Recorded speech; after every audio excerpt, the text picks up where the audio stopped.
Zulaiha autar mata. Autar na aminta da kai, na yarda da kai.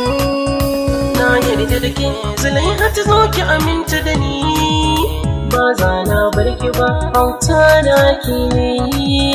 Na yarda da kai, auta na aminta da kai.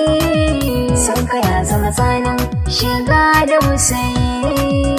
Ya aminta da ke, Zulaiha ta sai ki aminta da shi. Abubakar auta masoyinki ne.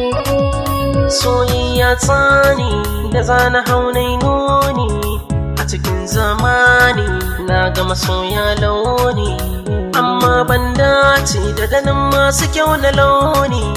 Sai da na yi yawo a cikin wannan zamani, sannan na samu Zulaiha ta da masoyina ta auta mai tsari.